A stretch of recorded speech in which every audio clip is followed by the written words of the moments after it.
I would now like to welcome Mr. Shah Zukang, who will provide remarks on the UN system's commitments to youth. Sorry about that. I have telekinetic powers. Right here. Okay. Right in there? Right in there. Oh! I'm Chris Bashinelli. I travel the world as host of Bridge the Gap, a new TV show on PBS where I do whatever it takes to walk in someone else's shoes for a day. I've spoken across the planet, from the United Nations to TEDx, at companies and schools, and I help people find their stoop in business and in life. If you want to do something else, why don't you go out there and try it? Mr. Douglas, I don't know if you know this. I used to be an actor. You may have seen me in my appearance in The Sopranos. This is a lesson that I learned from a close friend of mine, Bruce Lee. Bruce Lee. Bruce Lee. I was going to try to go to India so that I could get an arranged marriage. Thank you very much. Yes.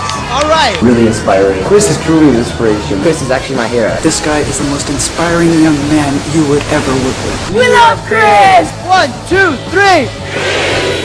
The 8th Secretary General of the United Nations, Mr. Ban Ki-moon.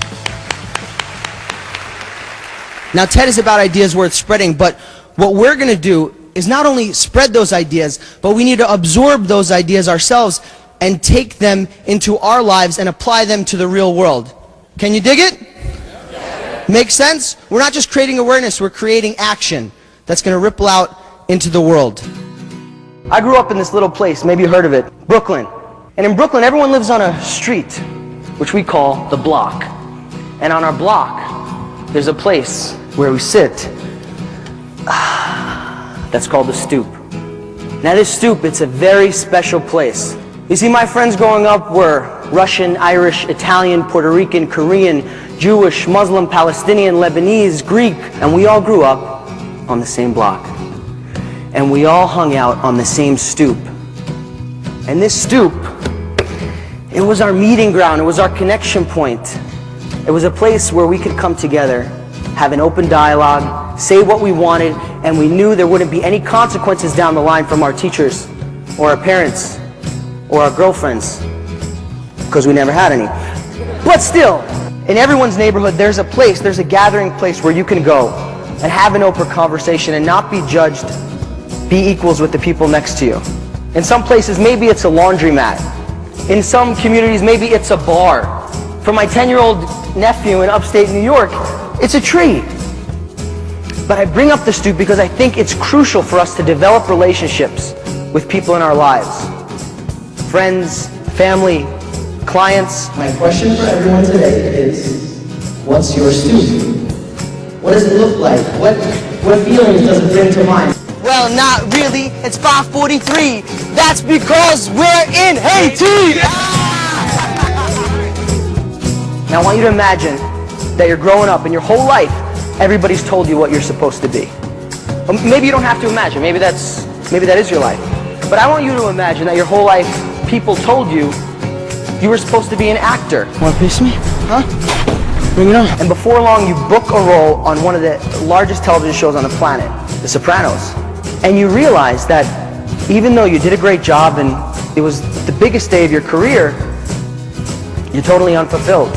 If you want to do something else, why don't you go out there and try it? And for the longest time I didn't, because I had listened to all this noise around me of what everyone else thought I should be doing. The way that I see it, we've got two passions in our lives. One is in our heads, and that's what everyone else tells us we should be doing. And the other is in our gut, and that's what we really want to do. But if we listen to the noise, we kind of sometimes forget what that is. Oh, wow. This feels like I'm pulling on something that I shouldn't be. I went to my dad, and I was on the kitchen table, and I said, Dad, I'm moving to Tanzania. And he laughed, and he said, Chris, do you even know where Tanzania is on a map? I said, yes, they have the Tasmanian devil there.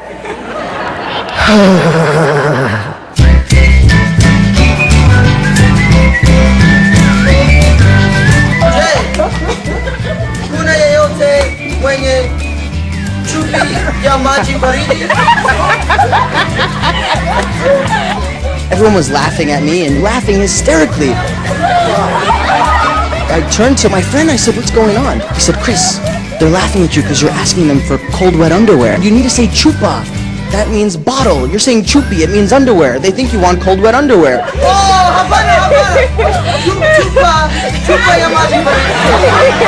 After that event, I was really welcomed into the community. And why? It's because I attempted to understand Tanzanian language and culture on some level. And from understanding comes respect. And from respect, then we can begin to create change wherever we are in the world. How can we help you? By giving something like knowledge. It will be more important more than giving someone a money and go and do something. Abasai lives in a place where less than 20% of the population is able to graduate from high school. He told me that, he was kicked out of school, he couldn't afford it, so he had to find a job in a chicken factory.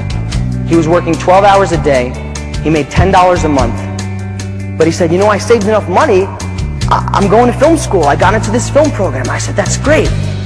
And he said, I've been making films, I've been following my passion. I have a fiance, we had a kid. Oh my God. And then he told me, he said, Chris,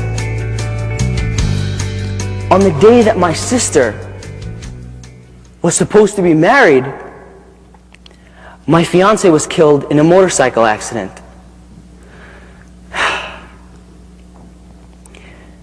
And I said, Abasai, this is so unfair. I said, how can you push through this? And he said, Chris, I'm going to be a filmmaker no matter what. No, I said, no. I said, Abasai, look at the logic. I mean, this happened to you and why? He said, Chris, I'm going to be a filmmaker no matter what. Abasai told me he'd climbed Mount Kilimanjaro 28 times. He's filmed for the BBC, for Discovery Channel. His films have been on national television in Tanzania. He's putting his daughter through school, and because Abasai went to live in a ghetto with a family that was addicted to drugs, he saved 2 children's lives and put them through school. Meet Martin Badwound, a man that's living on the brink of death in one of the poorest places in the United States.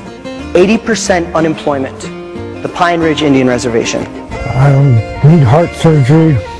I got high blood pressure real bad. My cholesterol's high. My spleen's bleeding inside me. Look at me, Chris. Look at me and tell me. What do you think I got left?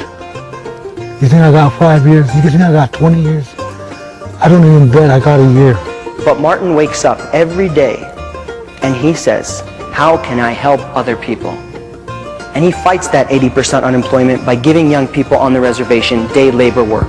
If I stop, who's going to grow and food? Just like Secret, my friend from Haiti, who when he lost his home in the earthquake and everything that he had, he was given a new home by a nonprofit organization. But rather than keep that home for himself, he donated it to the community and built a school. Secret puts others first, no matter what. And it reminded me of somebody in my life that had put others first no matter what. My dad. My dad, probably like many people in your lives, puts others first. Goes to work, supports his kids, does what he has to do. And I remember my dad all the time. And what I learned through all these experiences is that the people that are the happiest, the people that are the most productive, the people that contribute the most to humanity are people that are able to see themselves in other people's shoes, to put others first no matter what. Do that and you can meet Forrest Whitaker, you can interview the Secretary General of the United Nations, you can do whatever you want in this world to have a social impact. Thank you very much. I'm hoping I can change the world as much as Chris could, because truly he is an inspiration, he is a role model, and I'm hoping I can become half of what Chris has become.